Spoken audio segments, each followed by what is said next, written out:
So in terms of realistic goals, as long as you're sending out, gosh, I would say like 3,000 mailers a month and you're doing text messaging follow-ups, within a year, they're leaving their 9 to 5. Everyone always asks, like, how many texts does it take to get a deal? How many pieces of mail does I can't tell. Like, I know what we get, but it matters what you're going after. It matters how good you are on the phones. It matters how responsive you are. It matters your follow-up process. Like, there's so many things that go into it. Hey, everybody. Welcome back to the Real Estate Investing Podcast. I'm your host, Ron Apke, joined by Anthony Weiler. Anthony, it's been a little bit since you've been on here. Yeah, it's been quite some time. A little nervous, but excited to get back into it. We'll get rolling. We'll get you into it. But yeah, today we're talking about setting realistic land goals for 2025. I don't have like a passion for or against goals, I don't think, Anthony. I don't know how some people are, they just throw things at the wall. Yeah. Like, I want to make $1 million. I want to make $2 million. And they don't really understand what it takes to do that. What's kind of your relationship with goal setting, short-term, long-term, everything like that? Yeah, and I agree with you. Back in the day, I got very detailed with my goals, but at the end of the day, it's the systems and processes is what's going to take you to get to your goals. So I'm a big fan of, having lofty goals, but the main thing is really focusing on what are the things that are actually going to get you there, right? Which is the inputs, exactly, right? And like the inputs in land is, I don't want to say it's all marketing, but it's a high percentage of marketing. Like, what are your inputs in marketing? There can be a lot of different inputs, though. Like, when you can send, and we do at Land Investing Online, like when we're not talking about salespeople, everything like that. I talk about projections more than goals. And projections are more based on inputs, where goals are just kind of, I don't want to say throwing things at the wall, but it kind of is, honestly, or like what you want to do. But projections are input based. But what other inputs? Like, we have marketing. Even just doing education isn't it? Like doing education, coming to the calls. But the biggest thing is marketing, without a doubt. Yeah, absolutely. If I had to break it down into like key things, marketing would be number one, education, and then also is just building meaningful connections. So people within the community, leveraging investors, because we've talked about before, you can only grow as much as the capital that you have available. So I think those are really like the three main key things to focus on when it comes to this business. But marketing is always going to be number one. For sure. And like, even people can set goals for 2025, even if they hit. I think let's talk about two different types of people. Some people are already in land investing. Maybe they're trying to scale up. Maybe they're just trying to write their goals for 2025. Other people haven't started. They haven't done anything in land investing. Maybe they've done education. Let's just say they haven't done anything other than free content. Two very different types of people. The second group of people who haven't done anything, like, they just got to start taking action. Like, you can definitely set goals. And we asked it in our YouTube live yesterday, what are your goals? And I know for a fact there's people in there who haven't done any education, who have goals of $300,000-$400,000. Like, how are you going to actually get there? Yeah, and it's funny too, because the biggest thing is just you got to invest in education. Whether that's, and I tell people this all the time, whether it's with us or somebody, invest in education and then start taking action. It's like people towards the beginning of the new year, it's like, oh, I'm going to start going to the gym. The gym is flooded like beginning of January, then things just start to die off, right? So it's being able to set something in place and actually start taking action. But yeah, like you said, two types of people, the people who are looking to grow and scale their business. It's just really making tweaks, and you have a better understanding in terms of creating those projections. You're probably not going to focus so much on goals. Like when Landon was on the podcast and I was watching that the other day, he had his goals in place, but absolutely crushed it. And it's kind of hard to forecast that. So the biggest thing is just taking action. And people who invest, like, I'm not saying our free content is as good as our paid content, because it isn't, but there's a mindset behind when you put $1,000 out to education. Like, you're going to, opposed to me giving you $1,000 of free education, without a doubt, people, once they put money out, they are going to be more bought in. There's a perceived value. And that's one of the big hurdles we have with our program is perceived value, because there's other programs out there that are selling the same thing or less for $10,000, $15,000, $20,000, and there's a lower perceived value because we're charging less. But in reality, we just want to help more people at scale. So it's kind of balancing those two things. But I don't see many people being successful in this business who don't invest in education. Well, that's what's going to get you to take action, because you've invested in something. I think I've talked about this on a podcast before. Is one of the things that I've noticed with some coaching students is when one of the biggest challenges is once they start pulling their data and they're about to send mail, that's when it gets real. You've already invested in education, of course, but now it's like, okay, now you're investing in the business. Like, this is where you get to see what you're made of, what you're able to do, any mistakes that you've made. And that's what's going to push you. And I really like what you said too, in terms of what makes us different, or like in terms of our price, making it more available to people, because we want you to spend money on marketing. That's what's going to drive your business, right? So again, where I'm getting at is, once you invest in something, it just makes you more bought in. You're going to take action, and that's when it gets real. Yeah, I 100% agree. It's a mindset thing, and it's a psychological thing, I think, for a lot of people. And some people are weary, I think, of online education. I don't want to get this isn't a sales thing by any means, but it's just a reality of like the psychology behind it. People, once they put money into things, they're much, much more likely to invest time into it, versus something you're given for free and you're not like, okay, that's fine. I don't lose anything by not doing anything. So doing your research and then taking action like that. Let's talk about someone who's never done a thing in this business, as far as like, this is their first piece of content they're watching. They've watched a few of our YouTube lives, whatever it is. What are realistic goals for 2025? Like if they really start rolling?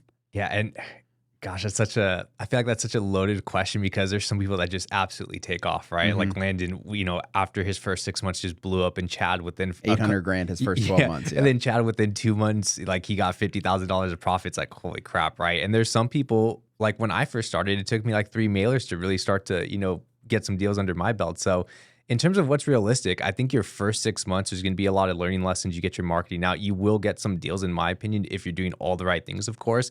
But we've talked about this before. Once you hit that 6 month mark, that's when things really start to grow and scale. So in terms of realistic goals, as long as you're sending out, gosh, I would say like 3,000 mailers a month, and you're doing text messaging follow-ups, you'll be in a really good spot. I mean, in terms of realistic land goal, if you're just getting started, you're truly committed, and you have the capital, I mean, people that are actually doing this consistently, within a year, they're leaving their 9 to 5. Like we see that time in and time out. Like go to the member success channel on Discord, right? So hopefully that answered your question, because I feel like I don't know how old Landon is, but I feel like he was 25 or something when he started. Maybe I'm wrong. But I know when he first got into land, his goal was to quit his job before he was 30. And he ended up quitting his job before he was 26, or maybe right when he turned 26. So like some people can do something that other people take 10 years to do in a year. Like that's a reality of it. Our coaching program that you manage, that you have students under you, is a 3-month program. Like if someone's willing to invest into coaching, stuff like that, like what can you do for them if they're taking action, if they're doing the right stuff over those 90 days? I know you said Chad was one who, I think he had a couple $100,000 of profit before he left you, and he started from zero. Yeah. The main thing that I tell coaching students this all the time too, the main thing is, first and foremost, we need to understand that we're attacking good, profitable markets. Like everything that's laid out in the course, like that's everything that you need.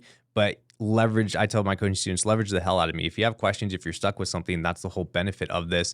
And one of the biggest benefits is, as leads come in, is this a good deal or not? And so as long as you're doing your marketing, that's where I can take you to the next level, in my opinion. Like people, like we can focus on operations. I have a background in that. I can help set up your CRM and stuff.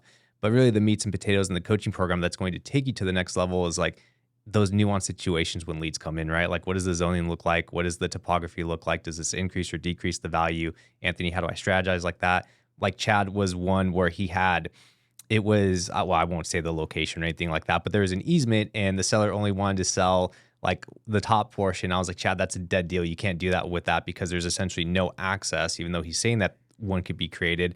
And he ended up negotiating and getting the parcel down below. And that was like his first deal for 30 grand, I think. Yeah. So that's where you'll get a lot of benefit with the coaching program. So to answer your question, just do all the right things, leverage the hell out of me with questions that you have. I'll respond quickly. I do detailed video recordings.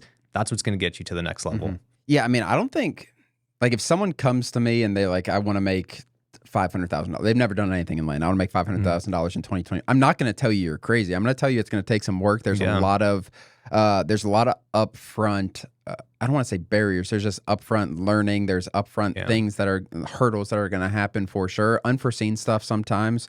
But $500,000, $700,000 in your first 12 months. The way we teach things, like we want people doing big deals. So it's hard to say, yeah, that goal is not realistic, when sometimes it's just 3 deals at the end of the day. Let's go to people who are a little more experienced. Maybe let's say they did 3 deals in 2024. They understand the business, but they want to scale up. Is it just the same thing as like making sure that they have I think a marketing schedule? Daniel and I have been talking about it quite a bit. Yeah. Like understanding when you're going in to the new year, you should know your marketing strategy for the first 3-4 months. Can that change? Absolutely. Not just your volume, but also knowing where you're actually sending it. I think it just takes one thing off your plate that you don't have to think about. Yeah, I completely agree. And just like what we do in the coaching program is once we understand what a good market looks like, we build out a detailed, well, in the market selection, we have at least like 15 counties we could select from. Then once we understand what those good ones look like, now we build out a detailed marketing calendar for the duration of the coaching program, right? That way we could just focus on marketing, turning on that lead faucet, and that's where you'll get all the value, in my opinion. But what I've noticed too is people that don't do that on the front end, they freak out because they'll send a mailer. It's like, oh crap, I got to select a county again. Is this a good county or not? Like it's just there. It just creates a lot of bottlenecks in your system, in my opinion, and it's overwhelming. So doing that on the front end, it's the most important, in my opinion. I think it's a mindset thing too, because like when you're first starting, it's like, okay, you're doing one thing at a time. It's not that hard. Then all of a sudden you start doing deals, and then you gotta buy deals, you gotta sell deals, you gotta go through sell escrow. You're having due diligence on multiple things, and you have all this stuff. When you're first starting, it's like literally one thing at a time. And by the time you have some deal flow, it's like, okay, you're doing everything at the same time. Being able to front load something like market selection, there's not many things in this business you can front load like that. So being able to front load something like that so you don't have to think about it. And it's one thing that you, while you're scaling up, everything like that, like you don't have to think about it. Like you know when texts are going out, you know what counties, you know what you're going for. And I think that's one of the bigger things, like checking something off, taking something off your plate. Yeah, absolutely. And a great example of that is within my own business. I know I need a new list by next week, and I already have 4 other states in mind, and the county's already selected. So next week I can just submit that list, and my team and I we're good to go, and we can take care of it. But if I didn't have that, with all the leads that we have coming in, and then deals that we're trying to work with title and working with them, talking with agents, and other marketing strategies that we have, it's like it just gets overwhelming. Yeah, that's a really good point. And yeah, if you are trying to scale up next year, trying to get started next year, marketing schedule is the place to start. It's pretty predictable. Like if you have done some deals, it's pretty predictable how many pieces of mail it's going to take to get a deal. Matters what size. Everyone always asks, like, how many texts does it take to get a deal? How many pieces of mail does I can't tell. Like I know what we get, and I know like data. But it matters what you're going after. It matters how good you are on the phones. It matters how responsive you are. It matters your follow-up process. Like there's so many things that go into it. And I don't want to get too much on that tangent, but that's just the reality of it. Everyone's business is different. You going after $1,000 piece of property might be every deal is 500 mailers or something like that. Versus 100,000, it might be 10,000 mailers and a follow-up text, whatever that looks like. But getting your marketing schedule in line to set your goals and setting realistic goals. And that was the title of this, is setting realistic goals. I'm not someone to tell you can't do $2 million profit next year, because anyone listening can if they really apply themselves, I think. And there's so many different ways to get deals. Yeah. And when it comes from like a goal perspective too, and I agree with you, if your goal is like 200 or 2 million, like it is something that's doable. It's just going to take more time and effort. And I'm a big believer in the saying, like bite off a little bit more than you can chew. Watch what happens. You'll get stronger. Right, is setting those high expectations. I think Landon said that too, or actually Landon had smaller goals and he ended up just blowing that out of the water. But if you're just getting into this, like don't be shy. People that join, a lot of people, like they don't like their 9 to 5. They just want to get out of the corporate world. They want more freedom, and that's like the biggest thing is we provide freedom for people. So don't be shy with your goals. If it's heavy, then just get after it. If your money goal is 400,000, 250,000. Work backwards from that. Like, what do you have to do each month to make that happen? Talk to some people in the community. Reach out to people, and like that's how you can back up and like, all right, I know what I need to do each month. Have a commitment to that, and then everything else I think will follow. Other than that, guys, thank you so much for watching. If you are watching on YouTube, hit the subscribe button. Listening on Apple or Spotify, leave us a review. Share it with a friend. Helps so much. Thank you so much. We'll see you next time. Take care, guys. As always, thank you for joining. Please do us a huge favor and like and subscribe our YouTube channel and share this with a friend. It really means the world to Ron and I, but more importantly, it could help change the life of someone else. Thanks for joining, and we'll see you next episode.